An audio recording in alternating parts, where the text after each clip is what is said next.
జై గురుదేవ్. ఓం శ్రీ సాయిరామ్. ప్రయోగాత్మకంగా ప్రవేశపెడుతున్నటువంటి గురు సందేశం ఇదొక వెరైటీ ప్రోగ్రాం. నా ఆధ్యాత్మిక అనుభవానికి కొన్ని ఆసక్తికరమైన అంశాలను జోడించి అందరికి తెలియజేయాలనేటటువంటి ఉద్దేశంతో ఈ కార్యక్రమాన్ని ప్రయోగాత్మకంగా ప్రవేశపెడుతున్నాం.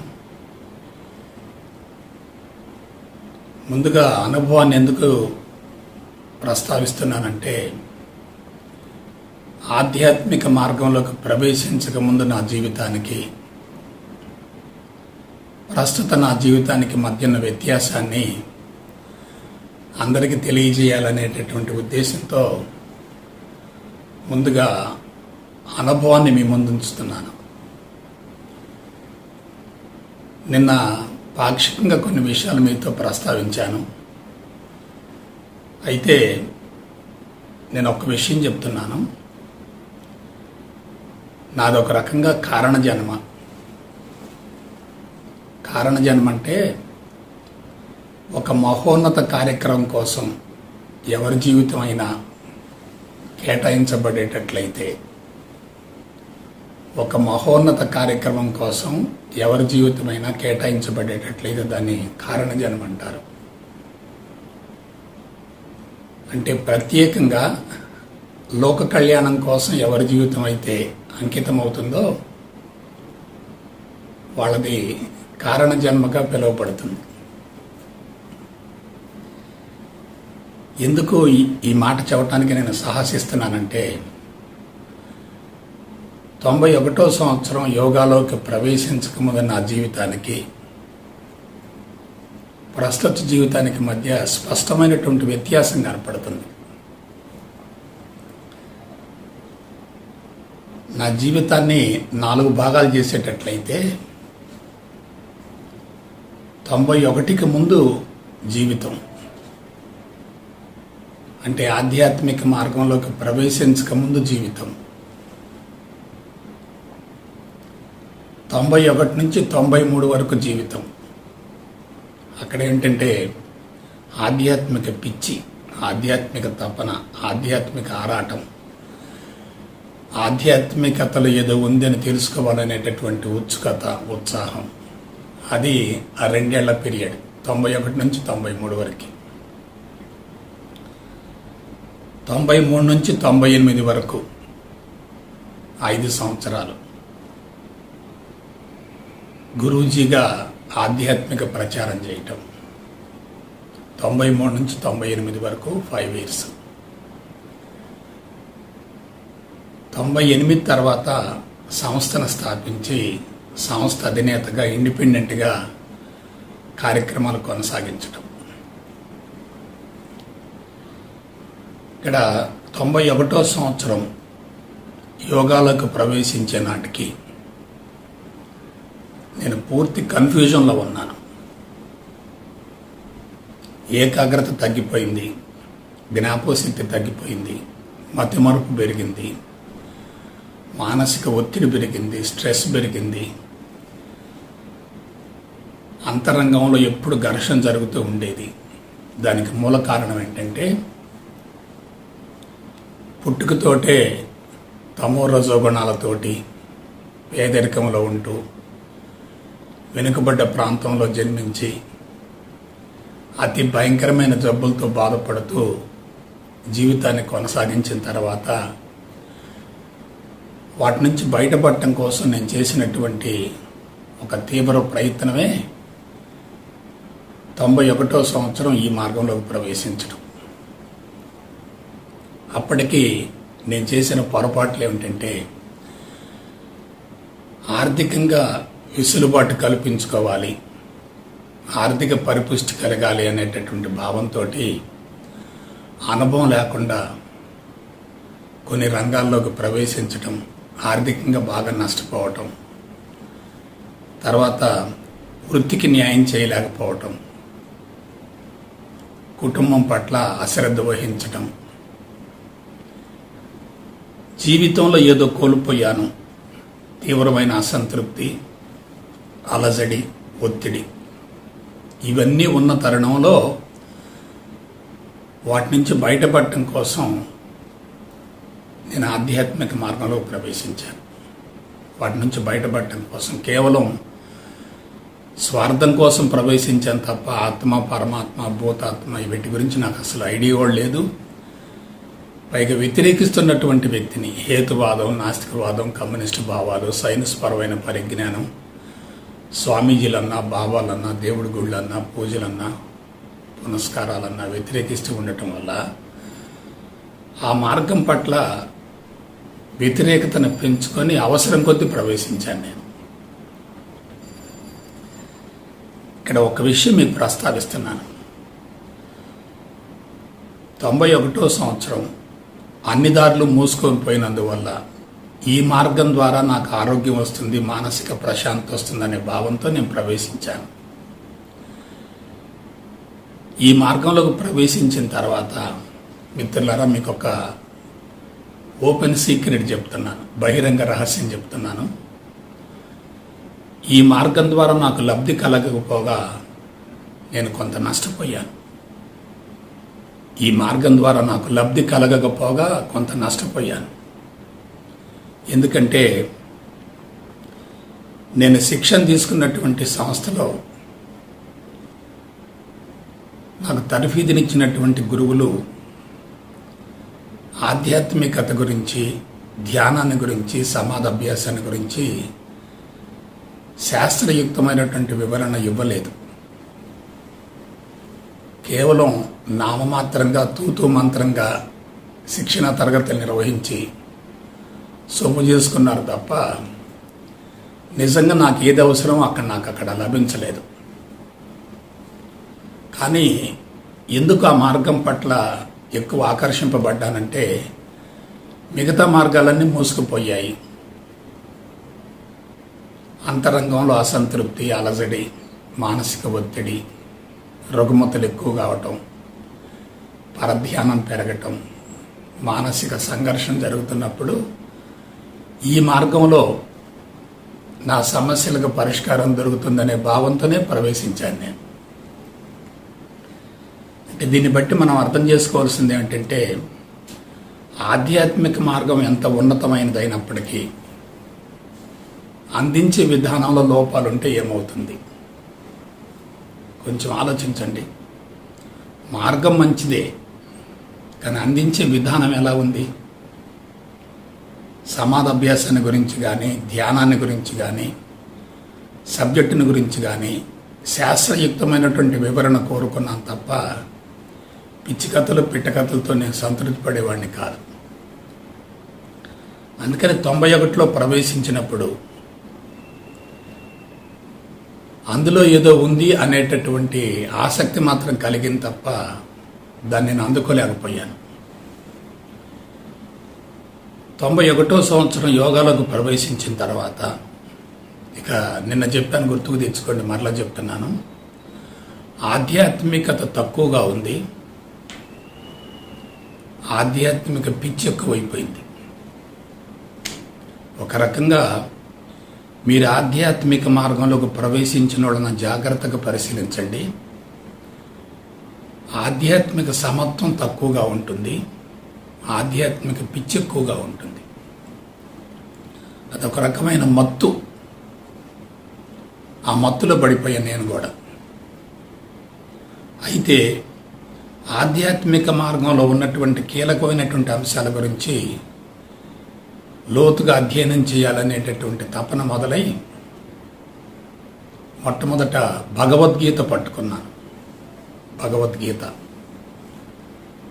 అదే సమయంలో వివేక చూడమని ఆదిశంకరాచార్యుల వారిది. భగవద్గీత పూర్తిగా వేదాంత సారమైనందువల్ల ఆ సమయంలో నేను దాన్ని అందుకోలేకపోయాను. అయితే ఈ ఆధ్యాత్మికతలు ఏముంది అనే దాని గురించి నేను చేస్తున్నటువంటి అన్వేషణలో పరోక్షంగా 2-3 గురువులు నాకు సహాయపడ్డారు, పరోక్షంగా సహాయపడ్డారు. అందులో మొట్టమొదటి వ్యక్తి ఎవరంటే స్వామి అభేదానంద. స్వామి అభేదానంద, బాగా గుర్తుపెట్టుకోండి, అభేదానంద. ఆ తర్వాత స్వామి వివేకానంద. వివేకానందుల వారి స్పీచెస్ చదువుతుంటే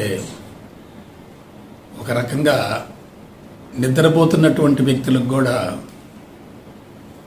ఆవేశం పొంగుతుంది వివేకానందుల వారు. అలాగే వారి గురువు గారు రామకృష్ణ పరమహంసల వారు. ఆ తర్వాత పరమహంస యోగానంద. తర్వాత కొంతమంది ఇతర స్వామీజీలు, బాబాల యొక్క పుస్తకాలు చదవటం మొదలుపెట్టాను. నన్ను బాగా ప్రభావితం చేసినటువంటి వ్యక్తి ఎవరంటే స్వామి అభేదానంద. ఆయన చెప్పిన మాట ఏంటంటే, ప్రతిదీ సైన్స్ పరంగా ఉంటేనే సాధకులకు న్యాయం జరుగుతుంది. దేన్ని గురించి, ఎవరిని గురించి గుడ్డిగా నమ్మకూడదు. Don't believe anything blindly, how ever great he may be. ఆ చెప్పే వ్యక్తి ఎంత ఉన్నతమైన వ్యక్తి అయినా సరే గుడ్డిగా నమ్మకూడదు, తొందరపడి అనుసరించకూడదు. Unless and until you experience your own self, then only it becomes truth అన్నాడు ఆయన. ఒక రకంగా చెప్పాలంటే మీకు ఒక విషయం చెప్తున్నాను. మనకి ఎటువంటి గురువు కావాలో మన అంతరంగమే నిర్ణయించుకుంటుంది. మనకి ఎటువంటి గురువు కావాలో మన అంతరంగమే నిర్ణయించుకుంటుంది. మనలో ఉన్నటువంటి ఆలోచన విధానాన్ని బట్టి మనకు గురువు దొరుకుతాడు. కొంతమందికి పూజలంటే బాగా ఇష్టం అనుకోండి, అటువంటి గురువులే దొరుకుతారు. కొంతమందికి ప్రవచనాలంటే బాగా ఇష్టం అనుకోండి, అటువంటి గురువులే దొరుకుతారు. కొంతమందికి సైన్స్ పరమైన అంశాల పట్ల బాగా ఆసక్తి ఉందనుకోండి, అటువంటి గురువే దొరుకుతాడు. స్వామి అభేదానంద పుస్తకాలు వాల్యూమ్స్ మొత్తం తెచ్చుకొని చదివిన తర్వాత దాదాపు ఒక 6 నెలలు కసరత్తు చేశాను. ఆ స్వామీజీ చెప్పిన మాట ఏంటంటే, ఆధ్యాత్మిక మార్గంలోకి ప్రవేశిస్తే ఆరోగ్యాన్ని పొందటం అనేది కేవలం శాంపుల్ మాత్రమే. ఆధ్యాత్మిక మార్గంలోకి ప్రవేశిస్తే ఆరోగ్యాన్ని పొందటం అనేది కేవలం శాంపుల్ మాత్రమే. ఇంగ్లీష్లో ఒక మాట వాడారు ఆయన, you can achieve anything through spirituality. ఎందుకంటే నేను చెప్పలేను ఇంకా. You can achieve anything through spirituality. ఆధ్యాత్మికత ద్వారా మానవుడు సాధించలేదంటూ ఏమీ లేదు. ఇక ఆరోగ్యాన్ని గురించి ఆయన చెప్పిన మాట చెప్తాను. You can create new body, you can create new body with your infinite sensitive and valuable mind. ఈ ఒక్క పాయింట్ పట్టుకోండి చాలు. You can create new body with your infinite sensitive and valuable mind. ఒక మాట ఆడతాను, ఈ హస్తరేఖలు మొత్తం మారిపోతాయి. నడకలో కానీ, నడతలో కానీ, ఆలోచనలో కానీ, జీవితంలో కానీ, జీవన విధానాల్లో కానీ, కవళికల్లో కానీ, ప్రజా సంబంధాల్లో కానీ రెవల్యూషనరీ చేంజెస్ వస్తాయి. ఎప్పుడు దాని గురించి శాస్త్రయుక్తంగా అవగాహన చేసుకొని అనుభవంలోకి పొందగలగాలి. అది సిద్ధాంతపరంగా ఉన్నంత వరకు మనిషి పిచ్చిలోనే ఉంటాడు. సిద్ధాంతపరంగా ఉన్నంత వరకు మనిషి పిచ్చిలోనే ఉంటాడు. ఆ సిద్ధాంతం అనుభవంలోకి వచ్చే కొద్దీ మాయ నుంచి బయటపడతాడు. భ్రమ, భ్రాంతి అంతా కూడా తొలగిపోతుంది. ఇప్పుడు అసలు విషయానికి వద్దాం. 91 నుంచి 93 వరకు ఆ 2 సంవత్సరాలు నా పాత జీవితం పూర్తిగా సమాధి అయిపోయింది. హేతువాదం, నాస్తికవాదం, కమ్యూనిస్టు భావాలు, సైన్స్ పరమైన పరిజ్ఞానం, ఆధ్యాత్మికతను వ్యతిరేకించటం, స్వామీజీలు, గురూజీలు, బాబాలంటే చులకనగా చూడటం, దేవుడి గుళ్ళోకి వెళ్లకుండా ఉండటం, ఇదంతా ఏమిటి? కరుడుగట్టినటువంటి నెగిటివ్ భావాలు, కరుడుగట్టినటువంటి నెగిటివ్ భావాలు. అంటే కమ్యూనిస్ట్ సిద్ధాంతంలో ఉన్నటువంటి ఆకర్షణ అలా ఉంటుంది.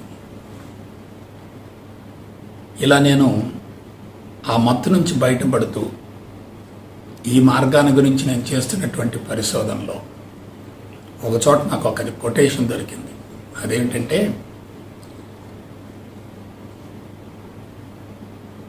ఎవరైనా సరే ఆధ్యాత్మిక మార్గంలోకి ప్రవేశించి ఆధ్యాత్మిక బోధన చేసేటట్లయితే అది ద బెస్ట్ సర్వీస్ అవుతుందన్నారు. The best service you can offer to this world is spiritual service. All other services are secondary and partial. మళ్ళొకసారి చెప్తాను. The best service you can offer to this world is spiritual service. All other services are secondary and partial. మీరు ఏ సేవన్న తీసుకోండి, అది పరిమితంగా ఉంటుంది, పాక్షికంగా ఉంటుంది. కానీ ఆధ్యాత్మిక సేవ మాత్రం అద్భుతంగా ఉంటుంది. ఇక్కడ ఆధ్యాత్మిక ప్రచారం వేరు, ఆధ్యాత్మిక సేవ వేరు. ఆధ్యాత్మిక ప్రచారం అంటే ఇప్పుడు నేను చేసేదంతా ఆధ్యాత్మిక ప్రచారమే. గురూజీలను తయారు చేయటం, వాళ్ళకు తర్ఫీదుని ఇవ్వటం, వందల వేల మందికి బ్రహ్మోపదేశాలు ఇవ్వటం, ఇదంతా ఏంటంటే ఆధ్యాత్మిక ప్రచారం. స్పిరిచువల్ ప్రాపగేషన్ వేరు, స్పిరిచువల్ సర్వీస్ వేరు. స్పిరిచువల్ ప్రాపగేషన్ వేరు, స్పిరిచువల్ సర్వీస్ వేరు. ఈ ప్రపంచానికి అత్యుత్తమ సేవకుడు ఎవరంటే ఆధ్యాత్మిక సేవలు చేసే వ్యక్తి. అది మనసులో పడ్డ తర్వాత 2-3 రోజులు నాకు నిద్ర పట్టలే. అసలు 2-3 days అసలు నిద్ర పట్టలే. పుట్టాము, 40 ఏళ్ళు దాదాపుగా గడిచిపోయింది. ఏమిటి జీవితానికి అర్థం, పరమార్థం ఏమిటి? ఇప్పటి వరకు నేను ఏం చేశాను? ఏదైతే చెయ్యకూడదు అది చేశాను, ఏదైతే చెయ్యాలో అది చెయ్యలేదు. జ్ఞాపకశక్తి తగ్గిపోయింది, ఏకాగ్రత తగ్గిపోయింది, జబ్బులు పెరుగుతూ వచ్చాయి, నిద్ర పట్టడం లేదు, మానసిక ఒత్తిళ్లు పెరుగుతున్నాయి. ఏమిటి ఈ విశ్వవలయంలో ఎంతకాలం ఉండాలి? దీని నుంచి బయటపడటం కోసం ఒక మార్గం దొరికింది కదా, దానిలో ఎక్స్ట్రీమ్కి వెళదామనే భావంతో 93వ సంవత్సరం నేను తీసుకున్నటువంటి ఒకే ఒక విప్లవాత్మక నిర్ణయం ఏంటంటే గురూజీగా ట్రైనింగ్ పొందాలనుకోవటం. నేను ఏ సంస్థ నుంచి అయితే ఆధ్యాత్మిక జ్ఞానభిక్ష నాకు అందిందో అదే సంస్థలో 93వ సంవత్సరం గురూజీగా ట్రైనింగ్ పొందాను. దాదాపు 3 వారాలు ట్రైనింగ్ జరిగింది. అప్పటికే నాలో ఆధ్యాత్మిక బీజాలు బలంగా పడిపోయాయి. ఎక్కడ కూర్చున్నా, ఏం చేస్తున్నా సరే ఆధ్యాత్మిక తప్ప వేరే విషయాల గురించిన ఆలోచన లేవు. మనసంతా కూడా ఏకాంతాన్ని, ఒంటరితనాన్ని, మౌనాన్ని కోరుకుంటూ ఉంది. అటువంటి తరుణంలో 93వ సంవత్సరం నేను టీచర్గా ట్రైనింగ్ పొందాను. ఆ ట్రైనింగ్ క్యాంపులో నాలో నిద్రపోతున్న గురువు బయటకు వచ్చాడు. అప్పటిదాకా నాలో ఉన్న ఒకే ఒక పెద్ద వీక్నెస్ ఏమిటంటే ఇన్ఫీరియారిటీ, ఆత్మన్యూనతాభావం. పుట్టింది పెరిగింది బ్యాక్వర్డ్ ఏరియా కావటం, ఆర్థికంగా ఇబ్బందులు పడటం, జబ్బులతో బాధపడటం, హేతువాదం, నాస్తికవాదం, కమ్యూనిస్ట్ భావాలతో ఉండటం, తమోగుణం, రజోగుణం ఎక్కువగా ఉండటం. ఒకసారి పిక్చర్ చూసుకోండి ఎలా ఉంది. పూర్తి నెగిటివ్ పిక్చర్. అటువంటి నెగిటివ్ పిక్చర్ నుంచి ఇలా పాజిటివ్ పిక్చర్కి రావటం కోసం 93వ సంవత్సరం నేను హాజరైనటువంటి ఆ టీచర్స్ ట్రైనింగ్ క్యాంప్ అనేది ఒక వేదికగా ఉపయోగపడింది. అక్కడ ఏం జరిగిందంటే ఒక 20 మంది పిల్లలను కూర్చోబెట్టారు. వీళ్ళంతా అమాయకంగా ఉన్నారు. 20 మంది పిల్లలను కూర్చోబెట్టారు. వెనక వైపు ఒక 100 మంది ట్రైనింగ్ పొందే గురూజీల బృందం ఉంటుంది. వీళ్ళొక చిన్న టాపిక్ ఒకటి ఇస్తారు. బాధ్యతనో, క్రమశిక్షణనో, ప్రేమనో, సేవనో ఒక టాపిక్ ఇస్తారు. ఆ టాపిక్ని వాళ్ళకి తెలియజేయాలి. ఎలా తెలియజేయాలంటే వాళ్ళకి నాకు మధ్య ఒక ట్రాన్సాక్షన్ జరుగుతూ ఉంటుంది. కేవలం మెకానికల్గా యూనిలేటర్లుగా వన్ సైడెడ్గా చెప్పడం కాకుండా వాళ్ళకి నాకు మధ్య ట్రాన్సాక్షన్ మొదలవుతుంది. ఆ ట్రాన్సాక్షన్ జరిగే సమయంలో నేను ఇప్పుడు మీకు గురువుల పాదాల సాక్షిగా ప్రమాణం చేసి చెప్తున్నాను, నాలో ఒక గురువు ఆవాహనం అయ్యాడు, నాలో ఒక గురువు ప్రవేశించాడు. అసలు ఎదురుగున్నటువంటి 20 మంది పిల్లల్ని చూస్తూ ఉంటే వాళ్ళలో నాకు దేవుడు కనపడ్డాడు.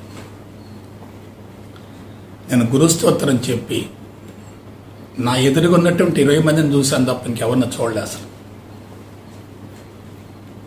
వాళ్ళకి నాకు మధ్య ఒక రకమైన శక్తిపాతం జరిగింది. బాధ్యతను గురించి తెలియజేస్తూ 2-3 పెట్టకథలు చెప్పాను, చిన్న చిన్న స్టోరీస్ చెప్పాను. అవన్నీ వాళ్ళ మనసులను హత్తుకున్నాయి. దాదాపుగా క్యాంపుకు హాజరైనటువంటి 100 మంది కూడా నన్ను మనస్ఫూర్తిగా అభినందించారు. లోపల కొంత అసూయ అంటే ఉండొచ్చాం కానీ అభినందించారు బాగా. అప్పుడు నేను అనుకున్నాను, నా జీవితానికి ఏదో ఒక మలుపు రాబోతుంది అని చెప్పి అనుకొని 93వ సంవత్సరం ఆ టీచర్ ట్రైనింగ్ క్యాంప్ పూర్తయిన తర్వాత నేను మరలా వచ్చి కాలేజీలో జాయిన్ అయ్యాను.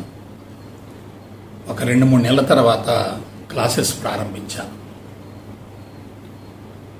నాకు భౌతిక జీవితానికి జ్ఞానం అందించిన గడ్డ నరసరావుపేట. ఆధ్యాత్మిక జీవితానికి, గురూజీ జీవితానికి బీజం వేసినటువంటి పవిత్రమైన గడ్డ నరసరావుపేట.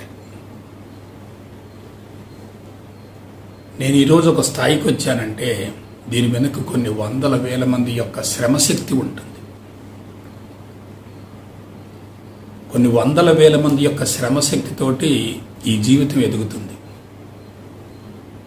ఒక మర్రి విత్తనాన్ని తీసుకోండి, చాలా చిన్నదిగా ఉంటుంది.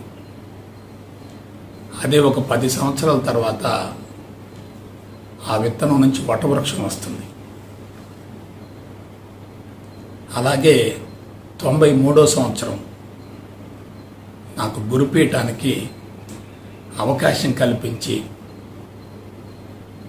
నన్ను అన్ని విధాలా ప్రోత్సహించినటువంటి పవిత్రమైన గడ్డ నరసరావుపేట. ఒకవైపు కాలేజ్ చూసుకుంటూ ఉన్నాను, రెండో వైపు క్లాసులు చేస్తూ ఉన్నాను. వేరే ఏమీ తెలియదు నాకు. అదొక పిచ్చి, అది చెప్పాలి ఇది చెప్పాలి. ఆ సబ్జెక్ట్ అంతా కూడా మగప్ చేసుకుంటూ ఉండేవాడిని. దానిలో కొన్ని అదనంగా సైన్స్ పరమైన అంశాలు జోడించేవాడిని. ఆ విధంగా చెప్తూ వచ్చాను నేను. సో 91వ సంవత్సరానికి 93వ సంవత్సరానికి మధ్య నాలో వచ్చినటువంటి పరిణామాలు ఒక రకంగా ఆధ్యాత్మిక పునాదుల్ని పటిష్టం చేశాయి. ఇక నెక్స్ట్ విషయం చెప్తాను. ఆశ్చర్యకరమైన విషయం ఏంటంటే, ఇక గురుపీఠం ఎక్కి బోధ చేస్తున్నప్పుడు నాకు కుటుంబాన్ని గురించి, పిల్లల గురించిన ఆలోచనలు కూడా తగ్గిపోయినాయి.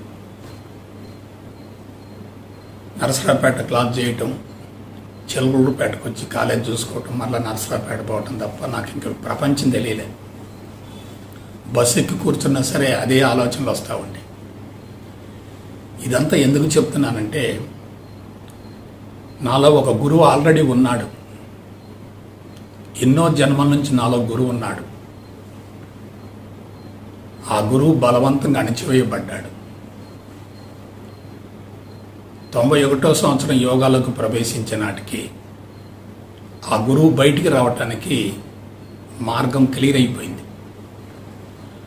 అదే నేను పెట్టినటువంటి బిజినెస్లు కానీ, నేను చేసిన కార్యక్రమాలు మొత్తం విజయవంతమైనవి అనుకోండి, ఏమయ్యేది? గురువు నిద్రపోయేవాడు. మళ్ళా ఆ పిచ్చిలో పడిపోయేవాడిని. డబ్బు సంపాదించడం ముఖ్యం అనుకునేవాడిని. ఒక దశకు పోయిన తర్వాత జబ్బులు వచ్చాయి, దాంతోపాటు జబ్బులు కూడా వచ్చే గ్యారంటీ. డబ్బు జబ్బు రెండు కలిసే ఉంటాయి. సో ఆ విధంగా 93వ సంవత్సరం నేను గురుపీఠానికి ఆ గురుపీఠం మీద కూర్చునేటటువంటి అర్హతకు నోచుకున్నాను. నేను గురుపీఠం ఎక్కబోయే ముందే నాలో మళ్ళా కొన్ని అనుమానాలు. ఏమిటి? నాలో ఆధ్యాత్మిక పరిణతి లేదు, హేతువాదం, నాస్తికవాదం, కమ్యూనిస్ట్ భావాలు ఇంకా బలీయంగా ఉన్నాయి, నేను గురుపీఠానికి న్యాయం చేస్తానా లేదా అనేటటువంటి ఒక అనుమానం నా మనసులో నన్ను వెంటాడుతూ ఉండేది. కానీ ఏం జరిగిందో తెలియదు. కానీ గురుపీఠం ఎక్కేంత వరకు నాలో ఉన్నటువంటి భయం కానీ, పిరికితనం కానీ, సంకోచం కానీ, సందేహాలు కానీ, అనుమానాలు కానీ పటాపంచలైపోయాయి. ఆ గురుపీఠం మీద కూర్చున్న మరుక్షణమే నాలో ఎవరు ఆవహించేవాళ్ళు. నా గురించి నేను బలహీనంగా ఊహించుకుంటూ ఉండేవాడిని. ఎదురుగున్నటువంటి సాధకులు మాత్రం నన్ను మహోన్నతంగా ఊహించుకుంటూ ఉండేవాళ్ళు. ఆ విధంగా 93వ సంవత్సరం గురుపీఠం ఎక్కిన తర్వాత నా ఆధ్యాత్మిక జీవితానికి బలమైనటువంటి పునాదులు పడ్డాయి. ఇదంతా ఎందుకు చెప్తున్నానంటే, నేను చెప్పిన విషయం మళ్ళీ గుర్తుకు తెచ్చుకోండి. Nothing happens accidentally, everything is prefixed. Nothing happens accidentally, everything is prefixed. ఇక్కడ లేకుండా అసలు ఏం జరగదు. ఇక్కడ ఒక విత్తనం ముందే పడిపోయి ఉంటుంది. దీన్ని మనోక్షేత్రం అనుకోండి, ఆధ్యాత్మిక క్షేత్రం అనుకోండి, ఏదన్నా అనుకోండి. ఆ క్షేత్రంలో బీజం ఉంటుంది. అక్కడ ఆ బీజం మొలకెత్తి వృక్షంగా మారేంత వరకు మనిషిలో వచ్చే మార్పు అతను కూడా గ్రహించలేడు. ఎందుకు ఇటువంటి విషయాలు నేను ప్రస్తావిస్తున్నానంటే, నేను ఆధ్యాత్మిక విధానంలో ఒక విప్లవాత్మకమైనటువంటి పందాన్ని అనుసరించాను. ఇంతవరకు ఎవరు అనుసరించలేదు, అసలు ఎవరు అనుసరించలేదు. ఈ విషయం మీకు ముందు ముందు తెలుస్తుంది. పాత జీవితాన్ని సమూలంగా వదిలించుకొని కొత్త జీవితంలోకి ప్రవేశించి ప్రపంచానికి ఆధ్యాత్మిక సందేశాలు ఇచ్చే స్థాయికి ఎదగటం అంటే అది మామూలుగా జరగదు. ఇది భిక్షమయ్య ద్వారా జరిగేది కాదు. ఒక విశ్వశక్తి నన్ను ఒక ఉపకరణంగా చేసుకొని ఈ కార్యక్రమాన్ని నడుపుతుంది. I'm part and parcel of the universal force. ఆ విశ్వశక్తిలో నేను ఒక భాగమే తప్ప ఇక్కడ భిక్షమయ్య లేడు. అసలు భిక్షమయ్య అంటూ ఉంటే అక్కడ అహంకారం ఉంటుంది, స్వార్థం ఉంటుంది. సో ఆ విధంగా 93వ సంవత్సరం వరకు, 91 నుంచి 93వ సంవత్సరం వరకు గురుపీఠం ఎక్కేంత వరకు నాలో ఆధ్యాత్మిక పునాదులు మరికొంత మేరకు పటిష్టమయ్యాయి. సో బిడ్డలారా, రేపు మరికొన్ని విషయాలు ప్రస్తావిస్తాను. ప్రతిరోజు గురు సందేశం అనేది